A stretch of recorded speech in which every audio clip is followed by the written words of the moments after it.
Негизи эле Кыргызстанда башка өлкөлөр, башка жамааттар мектеп ачышына кандай көз караштасыз? Мисалы, Орусия келип мектептерин ачып атат, түрктөр келип мектептерин ачып атат. Мен дүйнөнү көп эле кыдырам да, бир 30 канча өлкөнү кыдыргам. Көп эле өлкөлөрдө мындай нерсе бар. Чындыгында башка өлкөлөр келип мектебин куруп беришет, кээ бирлери иштетишет. Ошо Американын өзүндө эле бул өтө көп.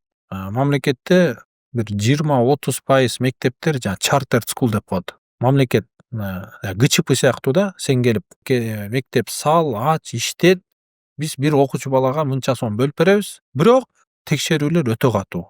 Комиссия келет. Биринчи курулуштун сапатын башынан аягына чейин катуу текшерет. Жерде мектеп салыш оюнчук эмес, кыйын. Анткени балдарга зыянсыз жакшы бир атмосфера түзүлүш керек. Экинчиден, кадрлардын составын, курамын катуу текшерет. Анан кийин уже балдардын билимин да текшере баштайт да. Эгер ошонун баары өлкөнүн ичинде мыйзамдарга баарына туура келсе, сай эч ким тийишпейт. Эгер кандайдыр бир өлкөнүн кызыкчылыгы үчүн, билбейм, мүмкүн менталитетке өтө терс келген бир нерселер болсо, албетте андай мектептерди ал жаап деле салышы мүмкүн. Кыскасы, зыяны тийсе, андай нерселерди токтотуш керек мамлекет. Зыяны тийбесе, негизги функциясы билим берүү болсо, жакшы сапаттагы билим берсе, пожалуйста, иштете берсин.